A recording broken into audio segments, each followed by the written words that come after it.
ঝিনাইদহের ঐতিহাসিক নলডাঙ্গা জমিদার বাড়িটি কালের বিবর্তনে বিলীন হয়ে গেলেও এখনও দাঁড়িয়ে আছে নলডাঙ্গা রাজার ৭টি মন্দির।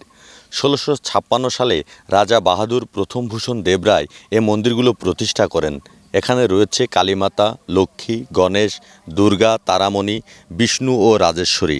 কালের বিবর্তনে মন্দিরগুলো ধ্বংসের পথে ছিল প্রায়, কিন্তু স্থানীয়দের সহযোগিতায় বছরের পর বছর ধরে এই মন্দিরগুলো সংস্কার করা হচ্ছে, যেটা যথেষ্ট নয়।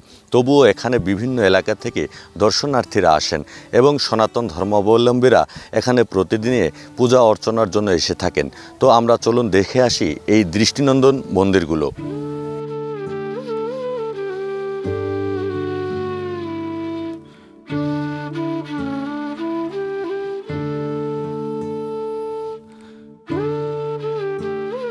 নলডাঙ্গা রাজবাড়িতে সকাল থেকে সন্ধ্যা পর্যন্ত হিন্দু ধর্মাবলম্বী লোকজন এখানে আসেন এবং তাদের দেবদেবীর আরাধনা করেন।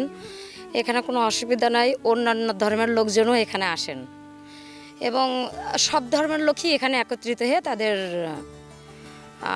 এটা যে সাংস্কৃতিক অনুষ্ঠান বা ধর্মীয় অনুষ্ঠানে খুব সুন্দরভাবে উপস্থাপনা করেন। ঝিনাইদহ জেলার ভিতরে দক্ষিণ অঞ্চলের একটি বিখ্যাত মন্দির আছে এই অঞ্চলে, যা আমার বন্ধুর মাধ্যমে আজকে বিকেলে দুপুরের দিকে আমি জানতে পারি।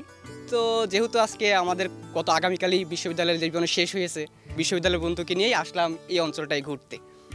এসে নিয়ে আসলে এই এলাকার সৌন্দর্য, পাশে নদী, এত সুন্দর একটা মন্দির, ব্যাপারটা দেখে আসলেই মোহিত হলাম যে এত পুরাতন, প্রায় ৪০০ বছরের একটা পুরাতন ঐতিহ্য, যা একটি দেশের সম্পদ।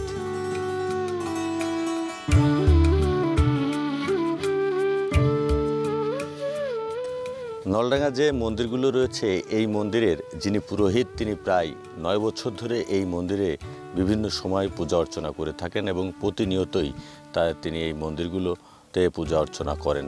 আমরা যদি তার সাথে একটু কথা বলার চেষ্টা করি যে আসলে এখানে কি পরিমাণ মানুষ হয় এবং কি কি মন্দির এখানে রয়েছে এবং কি ধরনের আপনারা ধর্মীয় কার্যক্রম করে থাকেন। এখানে সিদ্ধেশ্বরী মায়ের মন্দির, শ্রী শ্রী শারদীয়া দুর্গা পূজা মন্দির এবং বাসন্তী মন্দির। এই যে যেখানে আমরা বসে আছি এটা গণেশ মন্দির, এর পিছনে আছে লক্ষ্মী মন্দির, ওই সামনে এই যে একটা আছে শিব মন্দির, একটা আছে বিষ্ণু মন্দির, আর দুটো মন্দির ভেঙে আছে, একটা হচ্ছে নাড়ুগোপাল মন্দির, একটা হচ্ছে রামেশ্বরী মন্দির। এই মন্দিরে প্রতিনিয়তই পূজা হয়। যে যে সময় যেমন আনুষ্ঠানিক কায়দায় শুরু হয় দুর্গা পূজা, বাসন্তী পূজা, আর যেমন কালী পূজা দিন কালী পূজা হয়। তাছাড়া কালী মন্দিরে প্রতিনিয়তই পূজা হয়, সকাল সন্ধ্যা দুবারে পূজা হয়। অন্যান্য সব মন্দিরে প্রতিদিনই দুইবারই করে পূজা হয়। আসলে সব মন্দিরগুলোতেই কিন্তু পূজা হয়ে থাকে এবং সনাতন ধর্মাবলম্বীরা যারা আছেন তারা তাদের বিভিন্ন সময় তাদের এই পূজা অর্চনার জন্য এই মন্দিরে এসে থাকেন এবং তাদের যে মানত থাকে সেই মানতও কিন্তু তারা এই মন্দিরে করে থাকেন এবং এখানকার পুরোহিত তিনি কিন্তু প্রতিদিনই প্রতিক্ষণেই তাদের এই পূজাগুলো তিনি করে থাকেন। তো আসলে এই মন্দিরে সনাতন ধর্মাবলম্বীরা তারা অবাধে এবং স্বাধীনভাবেই কিন্তু এসে তাদের এই ধর্ম অর্চনা করেন।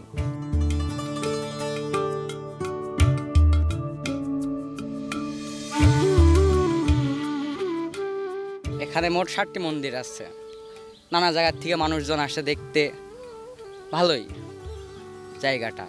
আমি অনেক আগে শুনেছি যে আমাদের কালীগঞ্জ থানাতে ঐতিহ্যবাহী একটা মন্দির আছে, আসলে কখনো আমি দেখিনি। তো আজ আমরা আমাদের স্যারের সাথে আসছি দেখার জন্য, জায়গাটা এসে অনেকটা ভালো লাগছে। আমি ঝিনাইদহ শহর থেকে আসছিলাম এখানে মন্দির দেখতে, তো এসে দেখলাম ভালোই আছে, ভালোই দেখা যাচ্ছে। তবে হচ্ছে আর যদি আর একটু সুন্দর হতো, সুন্দরভাবে একটু কারুকাজ করা হতো তাহলে আরও ভালো লাগতো দেখতে।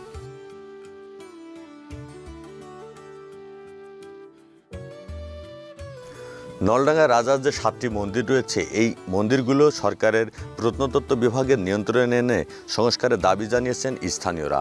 আর এই মন্দিরের যে কারুকার্য রয়েছে, এই কারুকার্যগুলো যদি আরও সুন্দরভাবে ফুটিয়ে তোলা যায় তাহলে এই মন্দিরের দৃষ্টিনন্দন আরও বৃদ্ধি পাবে।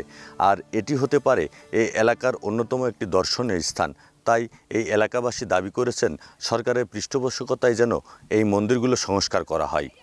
সাদ্দাম হোসেন, চ্যানেল 24, ঝিনাইদহ।